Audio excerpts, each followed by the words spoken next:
कल्पना कीजिए, आधा सिंह और आधा मानव नरसिंह अवतार अपने रौद्र रूप में पूरे ब्रह्मांड को हिला रहा है। कोई उन्हें रोक नहीं पा रहा, न देवता, न ब्रह्मा, न स्वयं लक्ष्मी। तब प्रकट होते हैं महादेव शरभ अवतार में। जब दो ब्रह्मांडीय शक्तियां आमने सामने आईं तो क्या हुआ?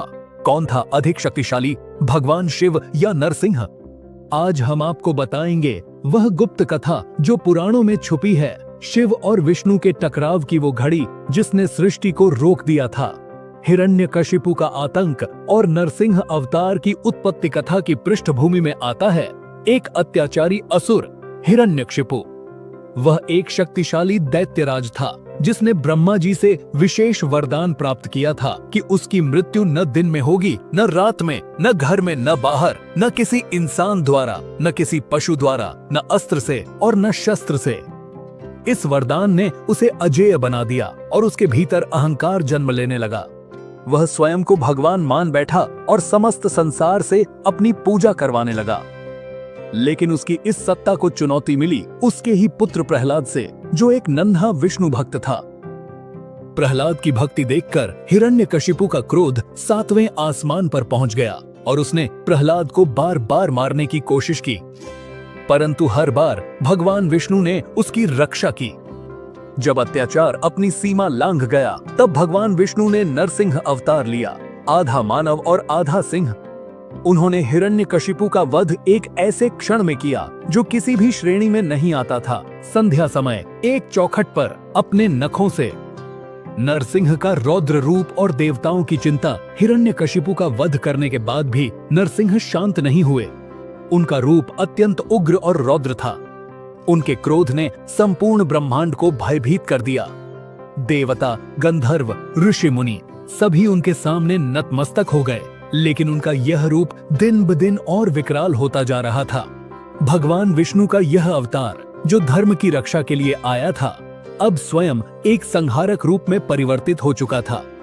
उन्हें शांत करने के लिए लक्ष्मी देवी भी उनके समक्ष आईं, लेकिन नरसिंह ने उन्हें भी पहचानने से इनकार कर दिया।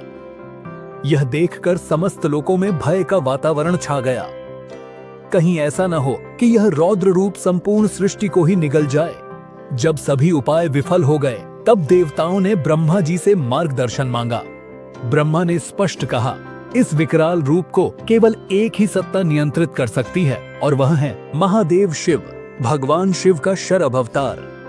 भगवान शिव ने जब यह सुना कि ब्रह्मांड संकट में है और देवताओं ने उनकी शरण ली है, तब उन्होंने अपने भीतर से एक अद्भुत और अत्यंत शक्तिशाली रूप को प्रकट किया, शरभ अवतार। शरभ एक ऐसा प्राणी है जो आंशिक रूप से सिंह और आंशिक रूप से पक्षी जैसा होता है। उसकी गति आंधी से तेज और उसकी गर्जना बिजली से भी अधिक गगनभेदी होती है। शरभ का रूप अपने आप में अत्यंत रहस्यमयी है। यह शक्ति का नहीं बल्कि शक्ति के नियंत्रण का प्रतीक है। शिव का यह अवतार केवल शक्ति प्रदर्शन के लिए नहीं था, बल्कि उद्देश्य था संयम और संतुलन।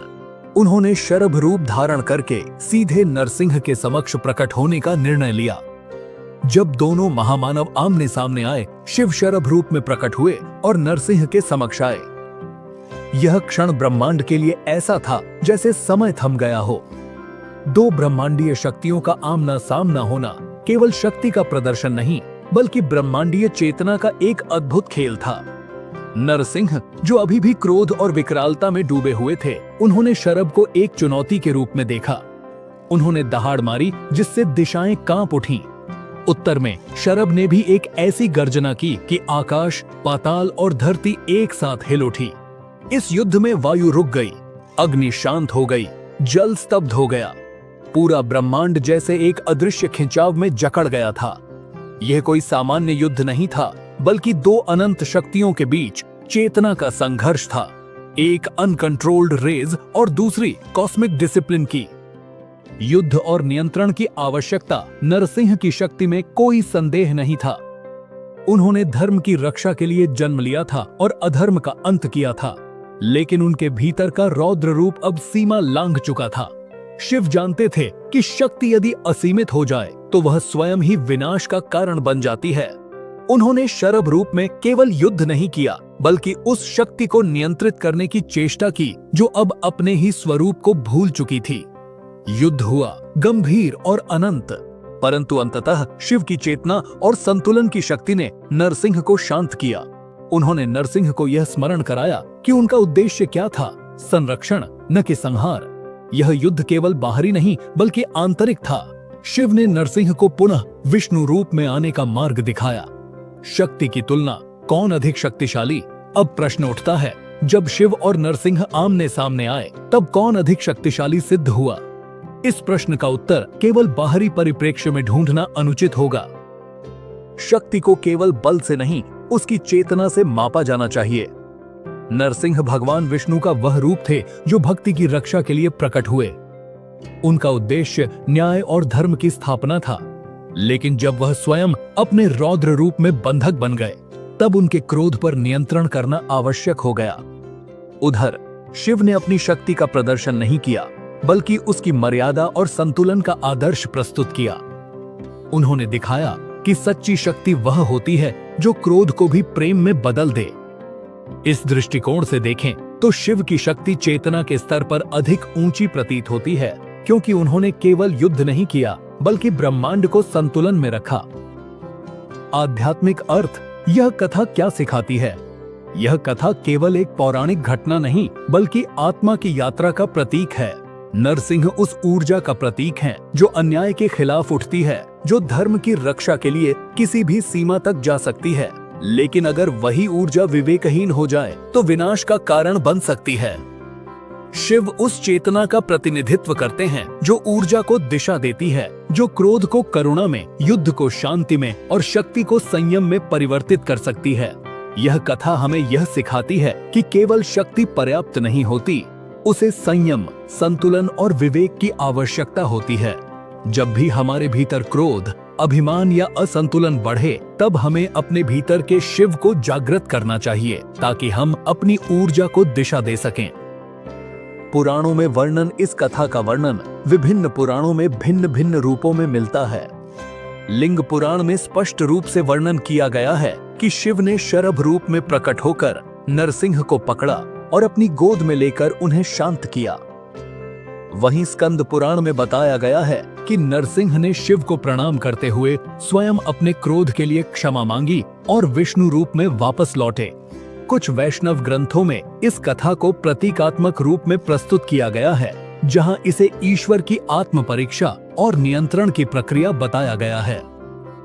यह सभी वर्णन एक ही बिंदु की ओर इशारा करते हैं, शक्ति और नियंत्रण का संतुलन। आधुनिक युग में इस कथा का महत्व आज के आधुनिक युग में, जब मनुष्य के भीतर की इच्छाएं, लालसाएं और शक्तियां अनेक दिशाओं में दौड़ रही हैं, यह कथा अत्यंत प्रासंगिक हो जाती है। यह हमें यह समझने में मदद करती है कि शक्ति का उपयोग कब और कैसे करना है। आज के समय में मनुष्य के पास तकनीक, विज्ञान और विचारों की असीम शक्ति है, लेकिन संयम और संतुलन की कमी स्पष्ट दिखाई देती है। इस कथा में नरसिंह हमारे भीतर के अनकंट्रोल्ड इमोशंस का प्रतीक हैं और शिव उस चेतन शक्ति का जो उन्हें दिशा दे सकती है।